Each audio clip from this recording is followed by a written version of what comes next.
Hello दोस्तों, हमारे YouTube channel फिक्दाफाइड सिविल सर्विस एकेडमी में आपका स्वागत है। आज हम लोग जो सीरीज चल रहा है, करंट अफेयर का जो सीरीज चल रहा है, हम उसी सीरीज़ पे बात करने वाले हैं। तो आज का जो सीरीज है उसमें जो विशेषता की बात होती है, जो महत्वपूर्ण जो तथ्यों की बात होती है, उसमें हम बात करें तो 6 पेपर का निचोड़ आपको मिलेगा और यहाँ से प्रतियोगिता दर्पण, क्रॉनिकल और बहुत सारे अनुभवों को यहाँ पे शेयर किया जाता है। देखिए, पढ़ना आसान भी नहीं है। आराम से पढ़ने वाले तो बहुत पढ़ते हैं, किताबों को ऐसे रखे पढ़ रहे हैं। सबसे बड़ी बात है कि जो शरीर ऊपर वालों ने आपको दिया है, इस शरीर का भरपूर उपयोग करिए।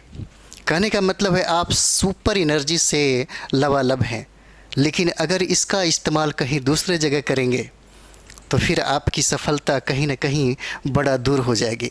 देखिएगा, जो अपोजिट सेक्स होते हैं, मतलब कहने का मतलब है कि जो लड़कियां हैं वो इसका बहुत अच्छे तरीके से उपयोग करती है। यही वजह है कि वो लोग, देखिए, कम समय में ही घर के चौखट को पार किया और चांद सितारों तक चले गए, चंद्रमा तक चले गए, अंतरिक्ष तक चले गए, क्योंकि उन्हें अपने शरीर का उपयोग करने तो आता ही आता है, साथ ही साथ आपका भी उपयोग करना वो लोग अच्छे तरह जानते हैं। यही वजह है कि मैनेजमेंट उनका ज़बरदस्त होता है। भारत का प्रधानमंत्री बनी इंदिरा गांधी, देखें, इंदिरा गांधी ने समझिए कि धूम मचा दी। भारत के गद्दी पे फिर से दोबारा कोई ऐसे व्यक्ति को आना चाहिए। महिलाओं को देना चाहिए। जो घर चला सकती है सबसे बेहतर, वो देश को पूरी दुनिया के सामने सबसे बेहतर प्रदर्शन कर सकती है, और ऐसा मतलब सर्वे भी ये चीज़ें बताता है। हाँ, रही बात सवाल इस चीज़ का, छोड़िए, आगे चलते हैं, लंबा हो जाएगा बातें। मैथिली भाषा का बाल साहित्य पुरस्कार 2023 किसे दिया गया? अगर यहाँ प्रश्नों पे गौर करेंगे तो देखिएगा, कहा जाता है कि मैथिली भाषा का बाल साहित्य पुरस्कार 2023 किसे दिया गया। इसका आंसर देख लीजिए। इसका आंसर आप भी बनाइए, कॉपी कलम अगर लिए होंगे तो आप भी बनाइए। इसका आंसर हो जाएगा अक्षय आनंद हो जाएगा। ठीक है, इसकी अगर आंसर की बात कर दिया जाए तो ये हो जाएंगे, कौन हो जाएंगे, थोड़ा पेन का स्तर बढ़ा लिया जाए, ये हो जाएंगे अक्षय आनंद हो जाएंगे, अक्षय आनंद। ठीक है, और ये देखिए, साहित्य अकादमी जो नई दिल्ली है उसके द्वारा यह पुरस्कार दिया जाता है। और बात करें अक्षय आनंद का, तो ये कहाँ के रहने वाले हैं? ये मधुबनी के रहने वाले हैं, मधुबनी के रहने वाले हैं। अगर बात करें, जो पूछा जाता है, पूछा जाएगा कि इनकी कौन सी बाल कविता थी, तो इनकी बाल कविता की अगर बात कर दिया जाए यहाँ पे, तो देखिएगा, ओल कतरा, यहाँ लिख देते हैं, ओल कतरा झोल कतरा होगा। ओल कतरा, कितना अच्छा नाम है, ओल कतरा झोल कतरा नाम है। झोल कतरा इनके बाल कविता का नाम है। ठीक है, और ये कहाँ के रहने वाले हैं? मधुबनी के रहने वाले हैं। ठीक है, और मधुबनी की अगर बात कर दिया जाए तो कहा जाता है कि मधुबनी में सर्वाधिक मछलियों का उत्पादन होता है, और वहाँ पे ये मधुबनी और दरभंगा की बात कर दिया जाए तो मछली का उत्पादन सर्वाधिक होता है। और मधुबनी से एक और फैक्ट है कि यहाँ की ही रहने वाली मैथिली ठाकुर है जो खादी ब्रांड एम्बेसडर का क्या बनी, मतलब खादी का जो ब्रांड एम्बेसडर बनी। ठीक है, तो ये हमारा जो पहला सवाल है यहाँ पे, ये पहला सवाल हो जाता है। और एक चीज़ और भी देखने को मिलता है, जो डिजिटल साक्षरता है, उस डिजिटल साक्षरता में अव्वल आने वाला मधुबनी ही है। और जब डिजिटल साक्षरता की बात में द्वितीय स्थान अगर पूछा जाए तो उसका स्थान समस्तीपुर हो जाता है। ठीक है, चलिए हम लोग दूसरे प्रश्नों की तरफ ध्यान देते हैं। तो दूसरा हमारा प्रश्न है, देखिए, राष्ट्रीय जूनियर रग्बी बालक प्रतियोगिता में किस राज्य की टीम ने गोल्ड जीता है? गोल्ड जीता है, यह प्रश्न पूछा जा सकता है। राष्ट्रीय जूनियर रग्बी बालक प्रतियोगिता में किस राज्य की टीम ने क्या जीता? रग्बी जीता। ठीक है, तो ये आपका आंसर हो जाएगा, ए हो जाएगा, ए हो जाएगा। ठीक है, इसने गोल्ड। तो राजस्थान ने क्या जीता? तो राजस्थान की अगर बात कर दिया है तो राजस्थान ने रजत जीता है, रजत। ठीक है, राजस्थान ने रजत। और बात किया जाए उड़ीसा का, तो उड़ीसा का क्या हो जाएगा? ब्रॉन्ज हो जाएगा। ठीक है, ब्रॉन्ज हो जाएगा। ये आपका हो गया राष्ट्रीय जूनियर रग्बी बालक प्रतियोगिता में किस राज्य की टीम ने गोल्ड जीता, तो बिहार जीता। बिहार के करंट के लिए बहुत ही इंपॉर्टेंट है। अगर बात करें सेकंड में, दूसरा में, तो रजत किसने जीता, तो राजस्थान ने। और ब्रॉन्ज की अगर बात कर दी जाए तो उड़ीसा ने जीता। ठीक है, चलिए अगले सवाल पे ध्यान देते हैं। देखिए, किसी भी चीज़ को पढ़ने के लिए ना थोड़ा मस्ती के साथ पढ़िए। अगर किसी चीज़ में प्रेम आता है ना तो उसमें ज़्यादा मन लगता है। कहने का मतलब है कि बहुत ज़्यादा वर्डन लेकर के मत पढ़िए। देखिए, बहुत जो सीनियर लोग होते हैं ना, वर्डन इतना लेंगे कभी सफल नहीं हो पाते। जो बूढ़े लोग हो जाते हैं, पढ़ते पढ़ते पढ़ते थक जाते हैं। नए लोग होते हैं, बड़ी रोमांस के साथ पढ़ते हैं। वही चीज़ें चाहिए। वो रोमांस क्या, तकनीक है, वो टेक्निक है। अपने दिमाग को कभी भी ज़्यादा ओझल मत होने दीजिए, एकदम साफ रखिए। फालतू चीज़ें में समय बर्बाद मत करिए। जितना ज़्यादा से ज़्यादा रिवाइज हो सके उसके लिए करिए। और बाकी जो होता है ना, बहुत सारे मार जो होता है, जो परेशान करता है, खास करके टीनेजर लड़कों को, 16 17 18 20 22 के साल की उम्र के लड़कों को। और वो चीज़ ये सबसे ज़्यादा, जो काम वासना की बात मैं कर रहा हूँ, वो सबसे ज़्यादा बुद्ध को भी बहुत परेशान किया था। और यही वजह था कि बुद्ध को भी ज्ञान की प्राप्ति में क्या हो रही थी, देरी हो रही थी। उन्होंने अपनी धरती से आह्वान किया। सोचने वाली बात है, जब हमारे हिस्ट्री में बुद्ध पढ़ेंगे, उन्होंने धरती से आह्वान किया। और सोचिए, अपने उन्होंने इंद्रियों पे कंट्रोल कर लिया। और जैसे ही ये कंट्रोल उनको मिलता है, वैसे ही उनको बुद्धत्व की प्राप्ति हो जाती है। बहुत ज़्यादा वक्त नहीं लगता है किसी कंपटीशन में फाइट करने के लिए। किसी भी चीज़ को लेवल अगर लाना चाहते हैं, 6 महीना काफ़ी है। दिन रात एक कर दीजिए 6 महीना, उसके बाद जो करना है करिए। आपका लेवल जिस दिन आएगा, IAS BPSC UPSC सब चीज़ में आपका PT मेन होता रहेगा। 1 या 2 बार काफ़ी है, एकदम फाइट कर जाइएगा। हाल ही में किस राज्य ने बिहार के, भाई हम लोग खुद दिए हैं, हम लोग खुद देते हैं। हम अपने सीनियरों के साथ बैठते थे तो एकदम चूड़ा और क्या बोलते हैं, चन्ना के साथ ही सुबह से लेकर शाम तक पढ़ाता था। बहुत ही वो लोग इस तरह से उन्होंने मेहनत करवाया कि देखिए अच्छा लगता है। आदमी जब इंटरव्यू देने गया तब लगा कि अरे यार अच्छा है। तो आप लोग भी थोड़ा सा करिए। आप मेहनत करेंगे, आप ही करेंगे तो सब कुछ होगा। ठीक है, चलिए हम लोग तीसरे सवाल पे ध्यान देते हैं। तीसरा सवाल क्या कहता है, तीसरा सवाल क्या कहता है, हाल ही में किस राज्य ने बिहार के स्मार्ट प्रीपेड मीटर योजना को अपनाने हाल ही में किस राज्य ने बिहार के स्मार्ट प्रीपेड मीटर योजना को अपने राज्य में लागू करने की योजना बनाई है। देखिएगा, हमारे बिहार की सिर्फ अन्य राज्यों में ही नहीं बल्कि विदेशों में भी इस प्लान को लोग लागू कर रहे हैं। ये बात बताते हैं, 2014 की अगर बात करें तो उस समय हमारे बिहार का डेवलपमेंट बहुत ही ज़्यादा था। अगर बात करें तो पूरे भारत में तो गुजरात से भी कहीं ज़्यादा था उस समय। उसी समय तो ये हुआ विकास पुरुष के नाम से, उसके पहले से भी चले आ रहे थे, लेकिन और ज़्यादा विकास पुरुष के नाम से नीतीश कुमार को जाना जाता है। ऐसे नीतीश कुमार बहुत ही अच्छे पर्सनैलिटी हैं। चलिए, किस राज्य ने बिहार के स्मार्ट प्रीपेड मीटर योजना को अपने राज्य में लागू करने की योजना बनाई, तो यहाँ पे तीनों हो जाएगा, सभी ने किया। ठीक है, यहाँ पे उड़ीसा हो जाएगा, झारखंड हो जाएगा और उसके बाद क्या हो जाएगा, वेस्ट बंगाल हो जाएगा। यहाँ पे वेस्ट बंगाल हो जाएगा। अब ज़रा सोच के देखिएगा, वित्त मंत्री की बात करें, सीतारमन की बात अगर हम लोग कर लेते हैं यहाँ पे तो, ठीक है, निर्मला सीतारमन की, तो उन्होंने बजट में कहा था कि बिहार की जो प्लान है, ये देखिएगा, ये बिहार के स्मार्ट प्रीपेड मीटर जो योजना है, इसको भारत के सभी राज्यों में लागू कर देना चाहिए। उन्होंने ये प्रस्ताव रखा था। देखिए कितनी अच्छी प्लान है हमारे बिहार सरकार का। और ये पूछा हुआ प्रश्न है, हो सकता है इससे संबंधित पूछा भी जाए। और ये VBI है, इसके लिए आपके दरोगा या BPSC की बात कर रहे हैं, उसके लिए बहुत इंपॉर्टेंट है। अदर कंपटीशन के लिए तो है ही, यहाँ तक कि आप चले जाइए तो राजस्थान के लिए भी, और ये देखिए झारखंड और वेस्ट बंगाल, उड़ीसा सभी के लिए इंपॉर्टेंट हो जाता है। चलिए तो हम लोग अगला सवाल की तरफ ध्यान देते हैं।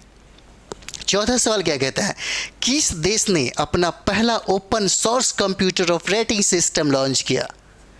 एक बार और देखिएगा, इसकी कहानी थोड़ा बताएंगे। किस देश ने अपना पहला open source computer operating system launch किया, तो ये कंट्री का नाम हो जाएगा चीन हो जाएगा। चाइना ने इसको लॉन्च किया। ठीक है, एक चीज़ और भी है, देखिएगा, चाइना ने इसलिए लॉन्च किया कि चाइना को लगता था कि जो चीज़ें अमेरिका प्रोवाइड कर रही है और कभी भी अमेरिका पीछे अपने हाथ को खींच सकता है। और ये बात चाइना को भी पता है। ये बात 1999 में कारगिल युद्ध जब हो रही थी भारत में, तो भारत को ये बात पता नहीं था। और यही वजह था कि उन्होंने एक सैटेलाइट जो था, एक सिस्टम जो हम कहीं ना कहीं डिपेंड थे अमेरिका पे, उसने देने से मना कर दिया। और जब मना कर दिया तो वो सारी चीज़ें हम उसे गेन नहीं कर पाए, जिसकी वजह से कारगिल युद्ध में भले हमारी जीत जरूर हुई, लेकिन हमारे सेनाओं की मृत्यु सबसे ज़्यादा हो गई। तब देश की मतलब देश को ज़रूरत हुआ, तब इसरो ने किस चीज़ का निर्माण किया था? इसरो ने निर्माण किया था IRNSS का, Indian regional navigation system satellite का। ये अपना स्वदेशी बना है, हमारे इसरो ने, हमारे भारत ने इसे बनाया है, इसरो ने इसको बनाया है। अब जाके देखिएगा 1500 अगर मीटर की बात कर दिया जाए तो उसमें किसी को हिम्मत ही नहीं है, पंछी भी पैर नहीं मार सकती है, इतना स्ट्रॉन्ग हमारे पास ये सिस्टम को मतलब समझिए कि बनाया गया। ठीक है, तो ये सारा चीज़ें आपको चौथा की बात कर दिया जाए तो ये हुआ, ये देखने को मिलेगा। ठीक है, चलिए नेक्स्ट हम लोग सवाल बताते हैं। ये पूछा जाता है, और एक चीज़ और भी है, जब मैंने कहा कारगिल युद्ध की बात थी तो उस समय हमारे क्या बोलते हैं, जो भारत के जो प्रधानमंत्री थे अटल बिहारी वाजपेयी थे, और पाकिस्तान का जो प्रेसिडेंट था वो मुशर्रफ थे। ठीक है, चलिए अगला सवाल हम लोग देखते हैं। कहते हैं कि अंत्योदय श्रमिक सुरक्षा योजना को, कहते हैं अंत्योदय श्रमिक सुरक्षा योजना कौन पायलट प्रोजेक्ट के रूप में किस राज्य ने लॉन्च किया? ठीक है, कहता है कि अंत्योदय श्रमिक सुरक्षा योजना को, ठीक है, पायलट प्रोजेक्ट के रूप में किस राज्य ने लॉन्च किया? इसको ज़रा एक बार बनाएंगे आप लोग। ये हमारा पांचवा है। पांचवा क्या कहता है, देख लीजिए इसको एक बार। पांचवा का आंसर आपको गुजरात हो जाएगा। क्या हो जाएगा? गुजरात हो जाएगा। ठीक है, और ये गुजरात में कहाँ पे हुआ था? खेड़ा में हुआ था। खेड़ा से इसका प्रारंभ हुआ, और यही खेड़ा 1918 में महात्मा गांधी ने क्या किया था? 1918 महात्मा गांधी ने किसान आंदोलन भी यहाँ पे किया। ठीक है, और एक चीज़ देखिएगा, अगर हम बात करें सीएम का गुजरात के सीएम कौन हो जाएंगे? तो भूपेंद्र पटेल हो जाएंगे। यहाँ पे क्या हो जाएंगे? भूपेंद्र पटेल हो जाएंगे। भूपेंद्र पटेल हो जाएंगे। ठीक है, अगर बात करें हम लोग राज्यपाल की, तो राज्यपाल कौन हो जाएंगे? राज्यपाल देखिए क्या होगा? आचार्य देवव्रत हो जाएंगे। आचार्य देवव्रत हो जाएंगे। चलिए थोड़ा सा हम लोग इसके फैक्ट पे बात कर लेते हैं। ठीक है, अगर बात करें कि गुजरात में सबसे ज़्यादा किन फसलों का सबसे ज़्यादा उत्पादन होता है, जैसे कपास के मामले में पूछा गया प्रश्न था कि सर्वाधिक कपास का उत्पादन कौन सा राज्य करता है, तो सर्वाधिक कपास की अगर बात करें तो कौन करेगा? कपास का गुजरात करेगा। ठीक है, अगर सबसे ज़्यादा तंबाकू की बात करें, तंबाकू कौन उत्पादन करता है, तब क्या हो जाएगा? गुजरात हो जाएगा। और सर्वाधिक अगर बात करें मूंगफली का तो कौन उत्पादन करता है भाई? तो इन तीनों में कौन सा स्थान है? गुजरात का पहला स्थान है। गुजरात का क्या है? पहला स्थान है, पूछा गया है प्रश्न। और बात करें अगर दूध का, तो राजस्थान का भी हो गया। इसके पहले दूध का ये क्या बोलते हैं, गुजरात का ही स्थान था। चलिए थोड़ा सा और फैक्ट पे देख लेते हैं। स्टैच्यू ऑफ यूनिटी, अगर बात करें स्टैच्यू ऑफ यूनिटी की अगर बात करें तो देखिएगा यह गुजरात में ही स्थित है। यह क्या है? लिख देते हैं स्टैच्यू ऑफ यूनिटी। और ये किनका स्टैच्यू है? तो ये सरदार वल्लभ भाई पटेल का है। और सबसे इम्पोर्टेंट जो है, यानी कि उस समय क्या थे? गृह मंत्री थे, और गृह मंत्री को उस समय उप प्रधानमंत्री के रूप में जाना जाता था। ठीक है, गृह मंत्री को आज भी लोग इनके बारे में कहते हैं। कहा जाता है कि जब गुजरात के जब मुख्यमंत्री थे, कौन? अभी जो हमारे जो प्रधानमंत्री हैं वो गुजरात के जब ये मुख्यमंत्री थे, तब उन्होंने क्या किया था? उन्होंने 31 अक्टूबर 2013 को क्या किया था? शिलान्यास किया था। इसका शिलान्यास किया था। ठीक है, ये 2013 को, और 14 में उन्होंने क्या हो गए, प्रधानमंत्री हो गए भारत के। थोड़ा सा और नेक्स्ट हम लोग कर देते हैं। यहाँ देखिएगा, ये जो इसका शिलान्यास हुआ ये नर्मदा नदी के तट पे हुआ। इसका शिलान्यास कहाँ हुआ, नर्मदा नदी के तट पे हुआ, ठीक है। और इसकी ऊंचाई की अगर बात कर दिया जाए, ऊंचाई की बात कर दिया जाए तो 182 क्या है, 182 ये मीटर है, 182 मीटर है। और यहाँ पे अगर बात किया जाए तो कह सकते हैं 597 फीट हो जाएगा इसका। और ये विश्व की सबसे ऊंची है, सबसे ऊंची स्टैचू है, सबसे ऊंची स्टैचू है, विश्व की सबसे ऊंची स्टैचू है। तो फिर दूसरा कौन सा है, तो दूसरा की अगर बात कर दिया तो चाइना में है, ठीक है। अगर यहाँ पे दूसरा की बात कर दिया जाए तो चाइना में स्प्रिंग टेम्पल बुद्ध है, स्प्रिंग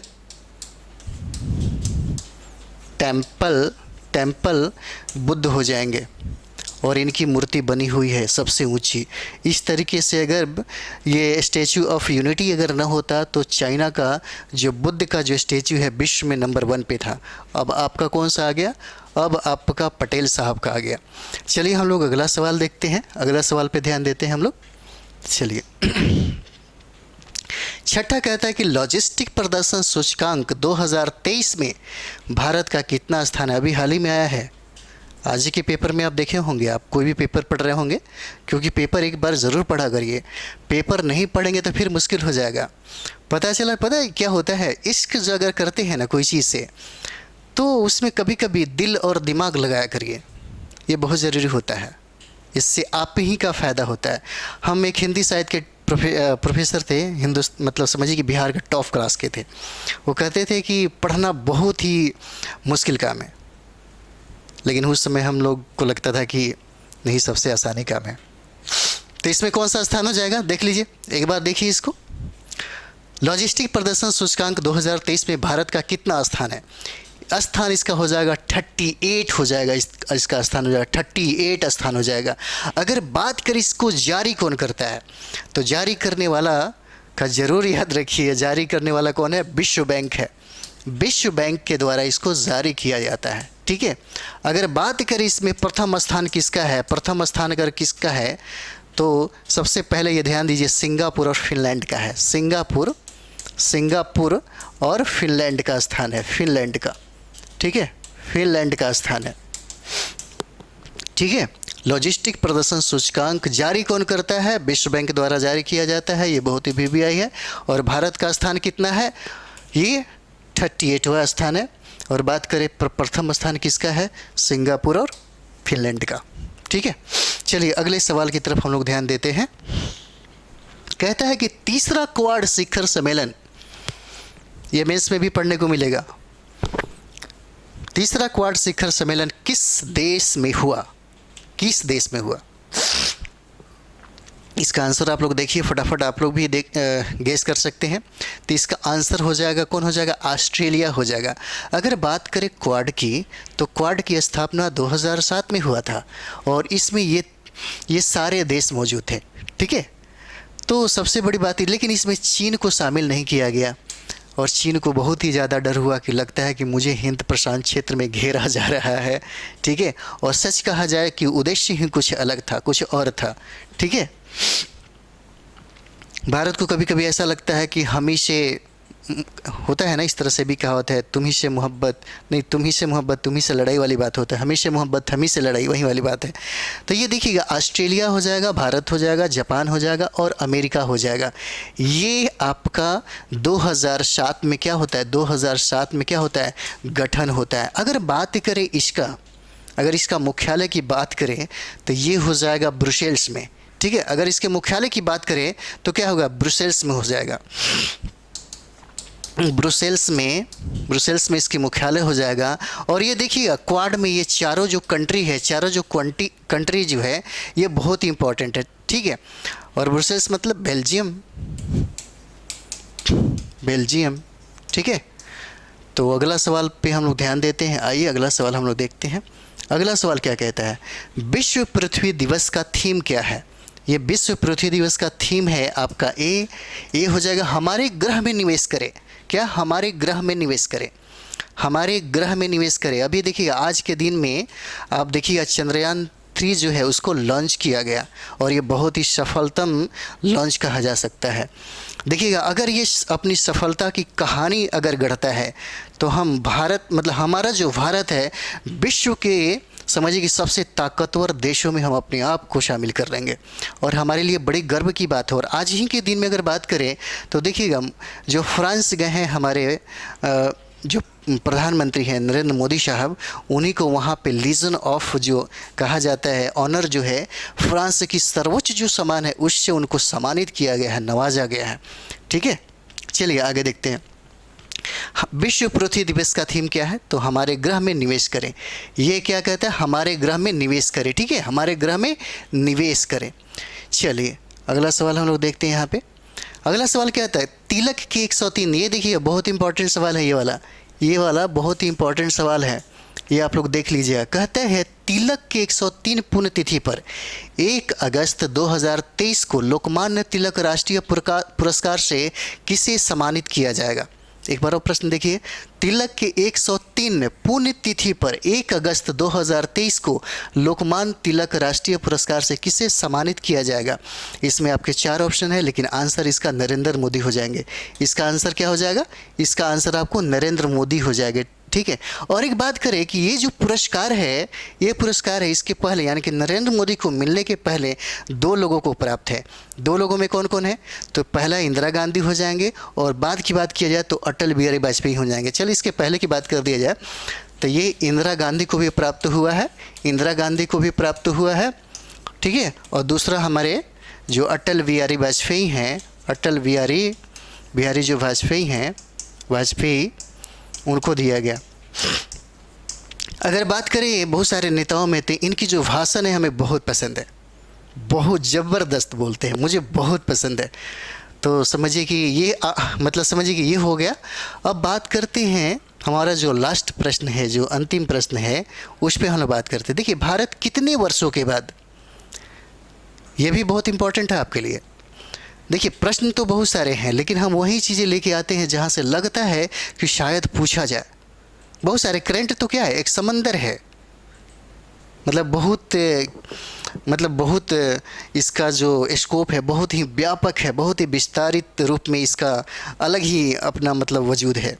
और यही वजह है कि यहाँ से पढ़ने के लिए बहुत टेक्निक का इस्तेमाल किया जाता है, बहुत तकनीकों का इस्तेमाल किया जाता है और साथ ही साथ अनुभव अगर आपके पास है तब तो मज़ा ही आ जाएगा। चलिए अगली देखते हैं क्वेश्चन। कहता है भारत कितने वर्षों के बाद मिस वर्ल्ड 2023 पेजेंट की मेज़बानी करेगा? तो बताइए इसका आंसर क्या हो जाए? इसका आंसर हो जाएगा क्या हो जाएगा? 27 यानी कि डी आंसर हो जाएगा। ठीक है, अगर इससे पहले की बात किया जाए तो इसकी मेज़बानी 1996 में हुआ था। ठीक है, इसकी मेज़बानी 1996 में हुआ था और अभी 27 वर्षों के बाद आपको 2023 में इसकी मेज़बानी किया जाएगा। अगर बात किया जाए यहाँ पे मिस वर्ल्ड का, जैसे मिस वर्ल्ड दिया गया तो 2023 का मिस वर्ल्ड कौन था?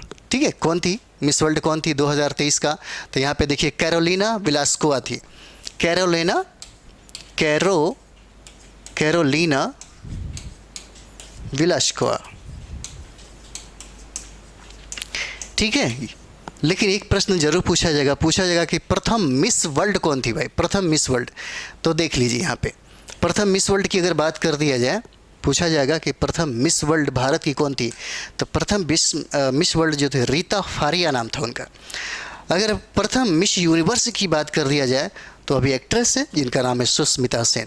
ठीक है, फर्स्ट जो है लिख देते हैं, फर्स्ट जो है मिस वर्ल्ड जो है मिस वर्ल्ड उनका नाम है रीता फारिया। और फर्स्ट मिस यूनिवर्स की अगर बात कर दिया जाए, यूनिवर्स की बात किया जाए तो ये हो जाएंगे सुष्मिता सिन्हा, नहीं सुष्मिता सेन हो जाएंगे। अब एक्ट्रेस है सुष्मिता सेन हो जाएंगे। ठीक है, तो ये हमारा जो अंतिम से सवाल था वो ख़त्म हो गया। तो आप लोग थोड़ा सा वर्क करिए, थोड़ा सा मेहनत करिए और हम कोशिश करेंगे कि एग्ज़ाम तक आपके सारे के सारे कंटेंट जो है आपको करा दिया जाए, और अलग से भी छोटे छोटे एक क्लिप टाइप से होता है, ताकि बहुत जो इम्पोर्टेंट होता है वो हम कराने की कोशिश करते हैं। हमारा सेशन अगर आपको अच्छा लगता है तो आप लाइक करें, शेयर करें, कमेंट करें और सब्सक्राइब भी करें। थैंक यू, धन्यवाद आपको।